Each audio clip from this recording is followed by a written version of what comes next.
Halo teman-teman, kali ini kita kedatangan tenda dengan model N301. Kita buka dulu dapat apa saja, kemudian kita lanjutkan settingnya ya. Kita buka dulu, agak susah.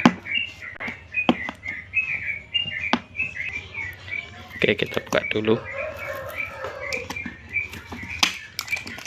Udah bisa nih.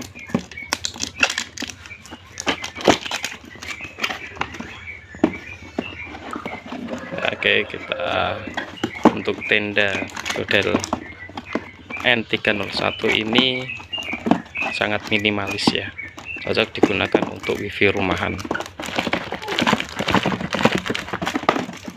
Sulit nih, pakai tangan satu ya.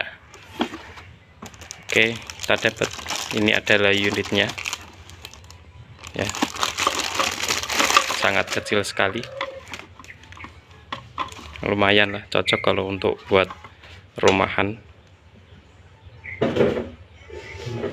Oke, kemudian kita dapat kabel ya. Setelah itu kita dapat juga adaptornya dan buku apa ini, panduan. Oke, hanya itu saja isinya ya. Ini apa ini? Oh, sama ini kartu garansi. Oke, hanya ini yang didapatkan dari isi tenda N301. Kemudian kita lanjutkan ke bagian setting ya. Sekarang kita masuk ke bagian setting ya. Kita konekkan dulu laptop kita ke router tendanya ya.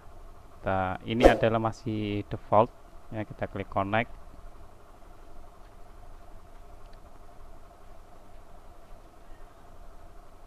Kemudian kita masuk ke IP-nya. Ini adalah IP default dari tenda N301, yaitu 192.168.0.1.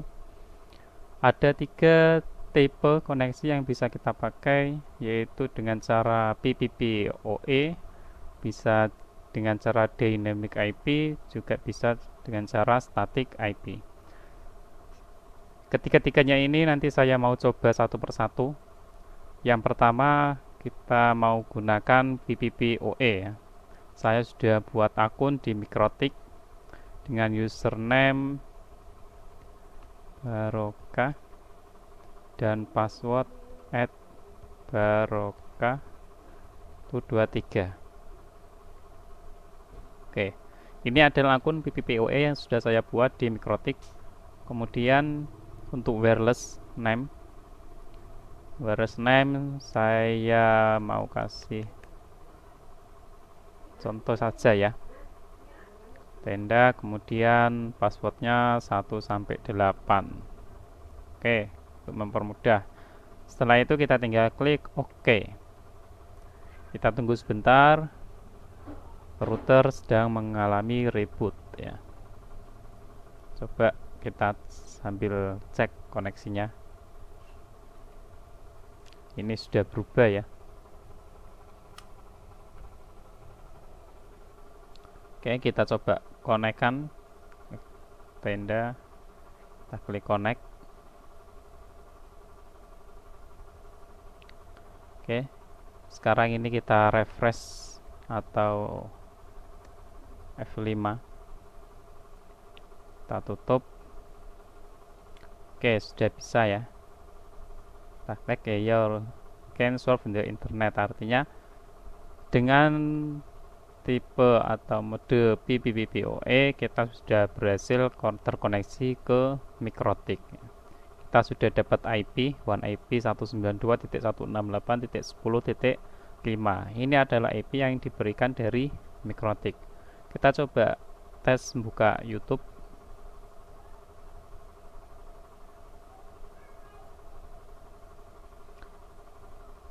Oke, udah bisa ya. Udah bisa. Kita kembali ke settingan, kita rubah.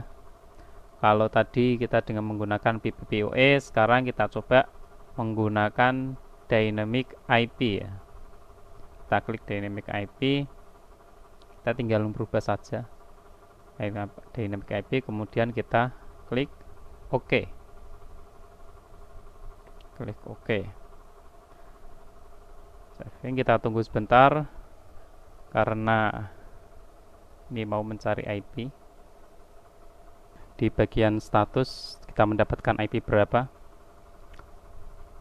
Oke, di OneIP karena dynamic ya, kita menggunakan tipe dynamic IP, maka di status ini akan secara otomatis muncul OneIP dari MikroTik ya, yang diberikan dari MikroTik, yaitu 192.168.100.254. Ini adalah IP otomatis yang diberikan oleh MikroTik.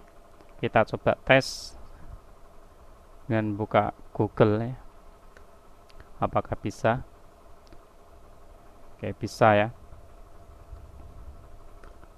Kita coba berselancar, sudah terkoneksi langsung ya, lebih mudah dengan menggunakan Dynamic IP. Kemudian yang terakhir adalah kita coba dengan cara static IP. Dengan cara static IP. Namun karena saya belum buat ya, mau saya buat dulu static IP-nya.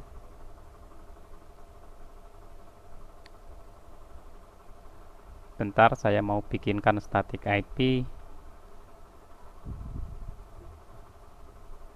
Oke, saya buat di binding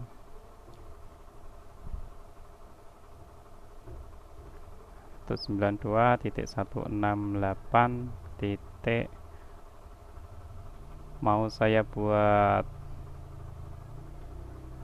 biar mudah ya, saya buat 10.10.10.1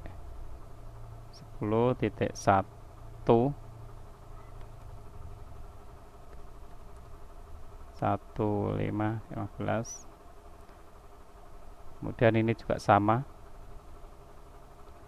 10.10.10.15. server all type regular, ini buat bypass ya. Kemudian klik apply. Oke, ini sudah saya buat IP statiknya. Kemudian kita masuk lagi ke router. Di sini kita masukkan 10 10 10 15. Kemudian subnet masknya ini otomatis ya, 255.255.255.0. Default gateway-nya kita tulis 10.10.10.1. Nah, kemudian DNS ini bisa kita pakai DNS dari Google, 8.8.8. kemudian yang bawahnya 8.8.44. Oke, kemudian kita klik OK ya. Kita klik OK.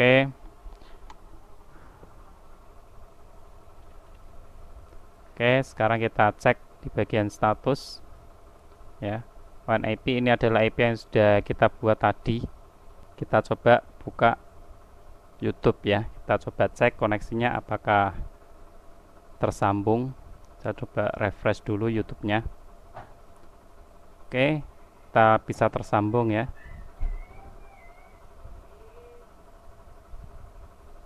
Oke, kita bisa tersambung. Coba seru. Oke, bisa ya. OneIP-nya juga OneIP yang sudah kita buat tadi ya, secara statik. Oh, sekarang kita cek lagi di sini ya. You can surf the internet ya. Itu adalah cara setting bagaimana menggunakan koneksi tipe PPPoE, baik dynamic maupun static IP. Kemudian di bagian wireless ini adalah bagian di mana kita bisa merubah nama WiFi kita, nama wireless kita, kemudian dan juga bisa merubah password kita. Di bawahnya kita juga bisa menambahkan WiFi tambahan ya, nama SSID tambahan. Jadi di sini nanti SSID kita bisa 2 ya, dengan enable multi SSID dan passwordnya. Dan di WiFi schedule ada WPS, wireless parameter. Oke, di bagian bandwidth control ini kita juga bisa membatasi download dan upload dari setiap klien yang sudah terhubung ke Mikrotik ya. Kemudian diklik OK, maka akan tersimpan. Klien ini akan hanya mendapatkan bandwidth yang sudah kita atur di sini. Kemudian di bagian wireless repeater ini juga bisa kita gunakan WISP untuk menangkap sinyal ya. Jadi kita bisa gunakan repeater di alat ini ya, ada 3 mode. Oke, langsung saja di bagian terakhir administration. Ini adalah kita bisa mengubah password atau bisa memasukkan password untuk login ke router ini. Kemudian bagian LAN IP ini adalah IP yang dibuat untuk login ke Mikrotik ini, atau alamat yang dibuat untuk login ke router ini ya. Kemudian DHCP server ini IP yang diberikan untuk klien ya. Kita bisa batasi di sini. Oke, itu adalah tutorial cara setting router tenda N301 dengan 3 cara, yaitu PPPoE, Dynamic IP, dan Static IP. Terima kasih. Jika video ini bermanfaat, mohon bisa klik subscribe-nya supaya kita semangat dalam membuat video tutorial-tutorial selanjutnya. Terima kasih. Sampai jumpa di video selanjutnya.